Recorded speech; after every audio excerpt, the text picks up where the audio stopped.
여러분, 이 세상의 사람들은 금이 값지다, 은이 값지다, 혹은 권력이 값지다, 부귀와 영화가 값지다고 말합니다. 그러나 이 세상의 값으로 형언할 수 없이 값진 것이 있는데, 그것이 바로 사랑인 것입니다. 사랑이 없으면 금이나 은이나 보석이나 다이아몬드로 처장을 놓아도 아무런 의미가 없습니다. 또 사랑이 없는 곳에 권력을 가지고 있으면 무엇하며 부귀와 영화를 누린다, 그것이 무슨 소용이 있겠습니까? 사람은 사랑을 하면 변화가 되고 사랑을 받으면 빛을 발하게 되는 것입니다. 그런데 여러분, 사랑이란 받는 것이 아니라 주는 것입니다. 사람들은 사랑을 자꾸 받으려고 하고 사랑을 해주면 좋아합니다. 그러나 내가 사랑을 주기 위해서는 반드시 내게 희생이 따릅니다. 내가 적게 사랑하면 적은 희생이 따르고, 내가 많이 사랑을 하면 많은 희생이 따릅니다. 희생이 따르지 않는 사랑은 위선이요 진실한 사랑이 아닌 것입니다. 여러분, 우리가 왜 부모님의 사랑이 평생 잊지 못하는 것입니까? 그것은 부모님이 말로만 사랑한 것이 아니라 우리를 위해 온갖 희생을 생을 마다하지 아니했기 때문인 것입니다. 우리를 낳아서 잔자리에 마른 자리 같이 누이 손발이 되닿도록 수고하시고, 또 우리가 성장하면서 불순종하고 반항해도 오래 참으면서 가르치고 고쳐주신 것입니다. 그 희생이 부모님의 사랑을 증명하기 때문에 우리가 부모님의 사랑을 평생토록 가슴에 뿌듯하게 생각하고 잊을 수가 없는 것입니다. 그런데 우리를 사랑하심으로 가장 큰 희생을 치르시는 분은 하나님이신 것입니다. 하나님께서 우리를 사랑하셔서 얼마나 큰 희생을 하셨는가. 요한 1서 4장 10절에 사람은 여기 있으니 우리가 하나님을 사랑하는 것이 아니요 하나님이 우리를 사랑하사 우리 죄를 속하기 위하여 화목제물로 그 아들을 보내주셨으라고 말씀하셨습니다. 하나님께서는 죄 많고 허물 많은 우리를 살리기 위해 그 아들 예수 그리스도를 십자가의 죽음에 내어주신 것입니다. 이러므로 우리를 향한 하나님의 사랑이란 청량할 수 없이 큰 사랑인 것입니다. 오늘이 2019년 마지막 주일인데 우리 하나님의 사랑을 한번 음미해 보십시다. 에베소서 1장 4절 5절에 곧 창세 전에 그리스도 안에서 우리를 택하사 우리로 사랑 안에서 그 앞에 거룩하고 흠이 없게 하시려고 그가 기쁘신 뜻대로 우리를 예정하사 예수 그리스도로 말미암아 자기의 아들들이 되게 하셨다 말씀합니다. 여기에 보면 하나님께서 여러분과 나를 창세 전에 택하셨다고 말하는 것입니다. 그 의미가 무슨 의미인지 아십니까? 창세 전에 우리를 택하셨다는 것은 이 육지가 생기기도 전에, 이 바다가 생기기도 전에, 저 하늘의 해와 달과 별들이 생기기도 전에, 여러분과 내가 어머니 뱃속에 성질이 생기기도 전에 이미 하나님께서 우리를 택하여 주셨다는 것입니다. 하나님이 우리를 해와 달과 별들도 생기기 전에 저 영구한 그 옛날에 여러분과 내가 하나님의 자녀가 되도록 미리 정해 놓았다는 것입니다. 할렐루야. 옛날에는 어린 자녀들을 낳으면 그 어린 아이들이 좌우를 분별하기 전에 부모님이 미리 서로 사돈을 삼자고 마음을 딱 정해놓는 일이 있었습니다. 그래서 자녀들은 자라나면서 서로 무엇인지 모르고 자라나는 나중에는 서로가 약혼자가 되었습니다. 그런데 하나님께서는 여러분을 창세전에 택하시고 그리스도 예수 안에서 하나님의 아들이 되도록 미리 정해놓으신 것입니다. 그러므로 여러분께서는 오늘 이 자리에 와서 앉아 계신 것은 우연히 일어난 일이 아닙니다. 여러분은 창세전에 하나님의 택함을 받아서 지금 이 자리에 계신 것입니다. 여러분, 하나님이 택하여 주지 아니하시는데 내 발로 걸어서 교회에 오신 사람은 없습니다. 이 세상의 수십억 인구가 모두 하나님의 택함을 받지는 않습니다. 그런데 여러분, 하나님께서 좋아하시는 사람의 반열에 들어갔으나 이 얼마나 큰 특권입니까? 내가 무엇이 잘났기에, 내가 무엇이기에 하나님께서 영원토록 무궁한 그 옛날에 나를 택하여 주셨는데, 하나님의 그 크신 은혜를 생각하면 얼마나 감격스러운지 우리가 정신이 다 아찔해지는 것입니다. 그런데 더욱 놀라운 것은 하나님께서 먼저 우리를 택하셨다는 사실입니다. 우리가 먼저 하나님을 믿기로 선택한 것 같지만 성경을 보면 하나님께서 우리를 먼저 택하셨다고 말씀합니다. 요한일서 4장 10절에 사랑한 얘기 있으니 우리가 하나님을 사랑한 것이 아니요 하나님이 우리를 사랑하사 우리 죄를 속하기 위하여 화목 제물로 그 아들을 보내셨음이라고 기록되어 있습니다. 우리가 하나님을 택하였으면 우리가 잘못할 때 하나님이 우리를 버리고 떠날지도 모릅니다. 그러나 변치 않으신 우리 하나님께서 창세전에 그 크신 사랑으로 여러분과 나를 택하셨기 때문에 하나님은 우리를 버리지 않으시고 떠나지 않으시는 것입니다. 그렇기 때문에 진실로 예수 믿고 중생한 사람은 타락하지 않습니다. 하나님이 정해놓았는데 누가 하나님의 정한 그 쇠줄을 끊고서 자기 마음대로 타락을 합니까? 하나님이 예정 안에 들어오지 못한 사람이 교회 구경 왔다가 타락하는 그런 일은 있지만 하나님을 정하심을 받은 이미 하나님의 자녀가 되도록 점 찍어 놓은 우리들은 타락할 수가 없는 것입니다. 왜냐하면 하나님이 예정해 놓으셨는데 누가 그 하나님의 예정을 끊겠습니까? 여러분과 나는 창세전에 택함을 받은 사람들이기 때문에 하나님께서는 우리를 떠나지 않으시고 영원히 함께 하시는 것입니다. 이러므로 우리가 구원받은 것은 우리의 노력이나 행위가 아닌 것을 알 수가 있는 것입니다. 에베소서 2장 8절로 9절에 너희는 그 은혜에 의하여 믿음으로 말미암아 구원을 받았으니 이것은 너희에게서 난 것이 아니요 하나님의 선물이라 행위에서 난 것이 아니니 이는 누구든지 자랑하지 못하게 함이라고 말씀하셨습니다. 여러분, 이번 크리스마스에 선물을 받으셨습니까? 크리스마스가 되면 가족에게, 친구들에게 또는 불우한 이웃에게 사랑의 마음으로 선물을 준비해서 주는 것입니다. 그러나 우리가 선물을 줄 때 선물을 받는 사람의 자격을 따져서 주나요? 그렇지 않습니다. 사랑하는 마음으로, 감사하는 마음으로 선물을 주는 것입니다. 이와 같이 구원은 선물인 것입니다. 하나님께서 원하셔서 우리를 먼저 사랑하심으로 창세전에 우리를 하나님의 자녀로 택하여 주신 것입니다. 그러므로 혹시 이번 크리스마스에 선물을 받지 못하신 분이 있다면 서운해하지 마십시오. 여러분은 이 지구상에서 가장 크고 위대한 선물, 이 세상 그 무엇과도 비교할 수 없는 구원을 선물로 받은 것입니다. 우리가 우리 하나님의 사랑으로 말미암아 택하심을 받은 이 놀라운 은혜를 생각할 때 감격하고 감사하지 않을 수가 없습니다. 둘째로 말씀드리고 싶은 것은 우리가 하나님의 사랑을 깨닫게 되면 내적인 변화가 다가오게 된다는 것입니다. 우리가 하나님의 사랑을 깨닫게 되면 먼저 마음의 담대함을 가지게 됩니다. 우리를 향한 하나님의 사랑을 깨닫게 되면 어떠한 대적도 겁나지 않는 것입니다. 로마서 8장 31절에 그런즉 이 일에 대하여 우리가 무슨 말하리요?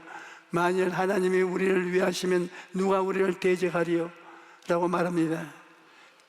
여러분 생각해 보십시오. 하나님이 우리를 위하시는데 누가 우리를 대적하겠습니까? 해와 달과 별들도 하나님의 말씀으로 지음을 받았는데 저 태양과 이 육지와 이 모든 것이 다 하나님께 지음을 받았는데 전지전능무소부지하신 하나님이 나를 사랑하여 주셨는데 누가 나를 대적하겠습니까? 하나님의 허락 없이는 그 누구도 우리를 넘어뜨리지 못하는 것입니다. 하나님의 허락 없이는 참새 한 마리도 땅에 떨어지지 않으며 우리 하나님께서는 나의 머리털 숫자조차 센 바가 되었다고 말하고 있습니다. 하나님께서 창세전에 그 사랑으로 우리를 택하여 주시는데 누가 우리를 대적할 수 있겠습니까? 그러므로 여러분 어떠한 형편에 있든지 주눅들지 말고 낙심하지 말고 마음의 담대함을 가지고 살아가십시오.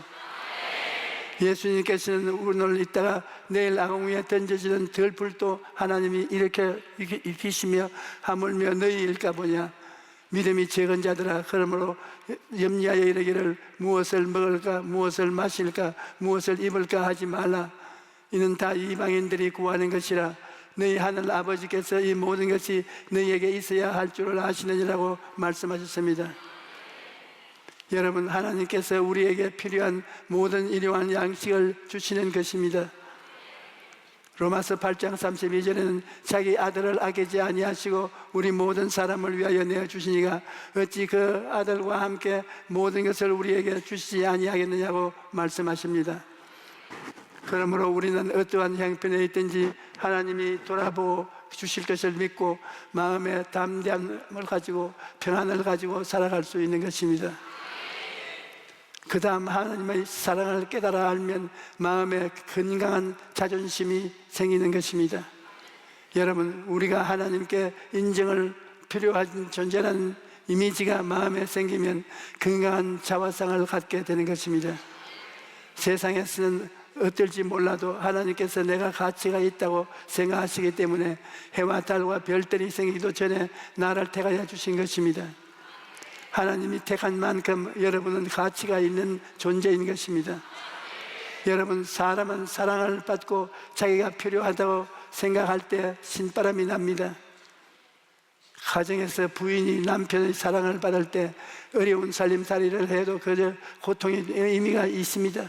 남편이 짓밟고 무시하면 고생하며 사는 것이 무슨 의미가 있겠습니까? 남편도 아내에게 멸시당하고 사랑받지 못하면 그 남편이 세상에 나가서 무슨 일을 하더라도 살아나갈 힘이 없습니다. 그러므로 사랑이 삶의 의미를 부여하는 것입니다. 그런데 우리에게는 하나님의 사랑이 함께 하시기 때문에 우리의 삶의 모든 것이 의미가 있는 것입니다.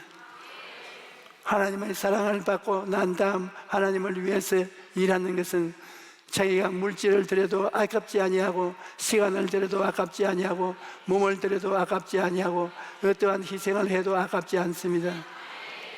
내가 하나님의 사랑을 받고 보니 모든 일에 의미가 있기 때문일 것입니다.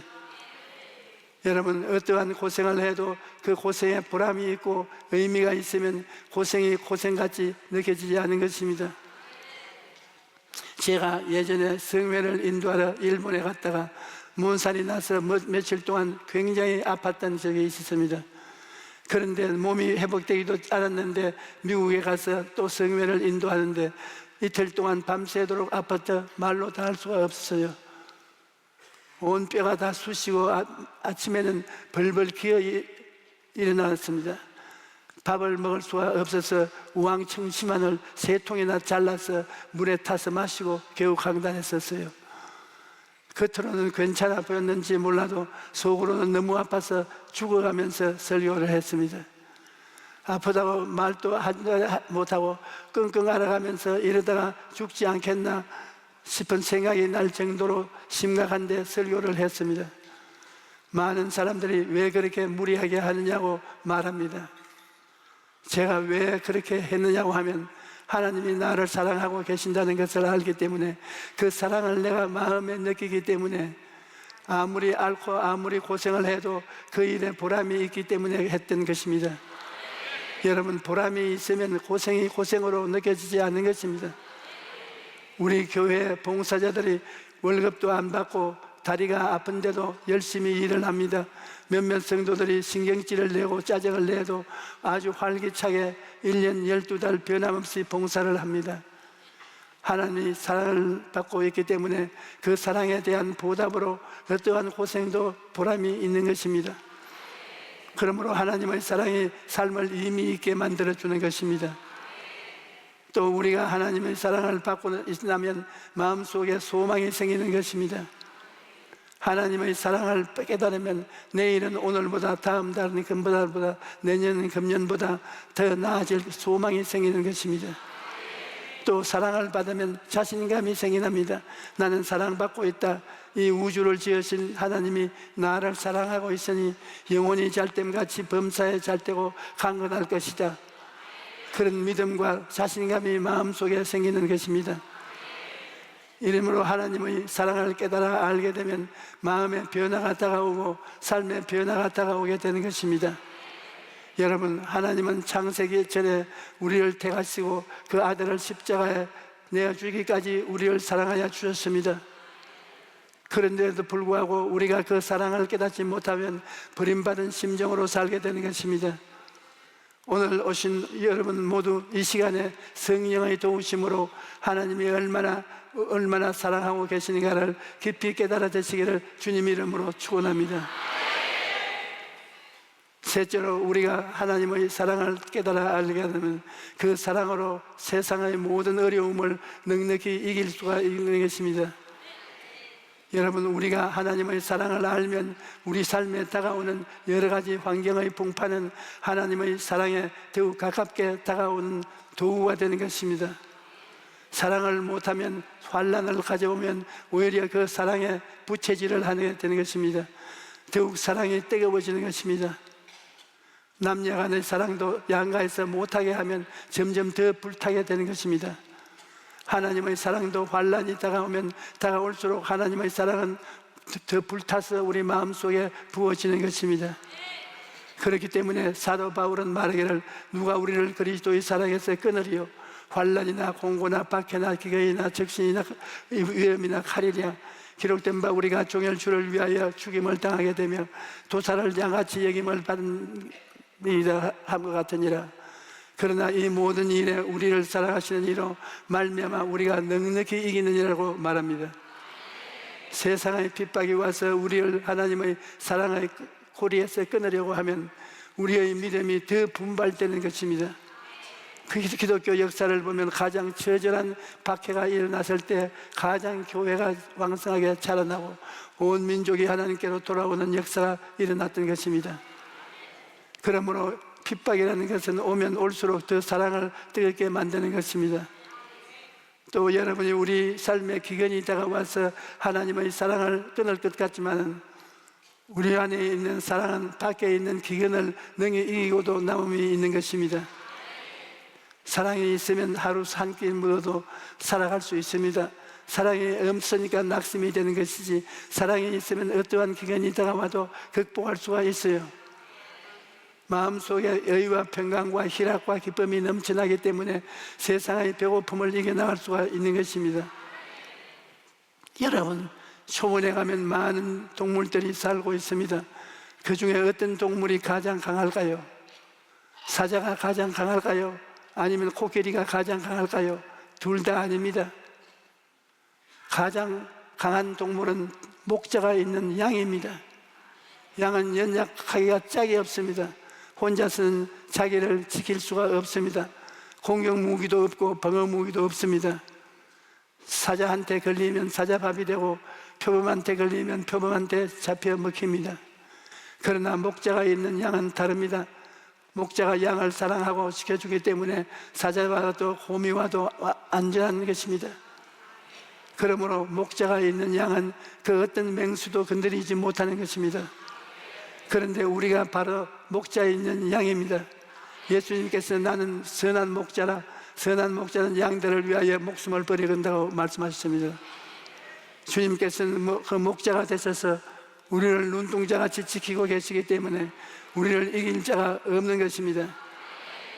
이러므로 성경에 이 모든 일에 우리를 사랑하시는 이로 말미암아 우리가 넉넉히 이기나니라고 말한 것입니다. 여러분, 하나님이 사랑에 있으면 우리는 어떠한 어려움도 넉넉히 이기고 승리하는 삶을 살아갈 수가 있습니다. 이 우주에서 가장 강한 것은 사랑인 것입니다. 우리는 하나님 아버지와 주 예수 그리스도의 사랑을 받고 있으면 보혜사 성령께서 우리와 항상 함께 계시는 것입니다. 이러한 하나님의 사랑을 깊이 묵상하면서 한 해 동안 지켜주심으로 은혜에 감사함으로 2019년을 잘 마무리하시기를 주님의 이름으로 축원합니다.